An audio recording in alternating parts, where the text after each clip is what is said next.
بطلت انا ما اسوي ميك اب صراحه، مريحه بشرتي ذا الايام.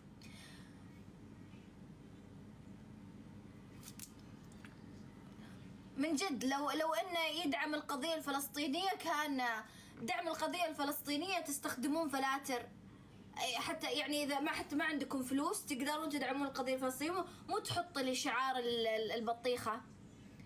تقدر تستخدم فلتر الناس يتبرعون، يعني اصحاب هذا الفلتر ياخذون المبالغ اللي المكاسب ويتبرعون فيها.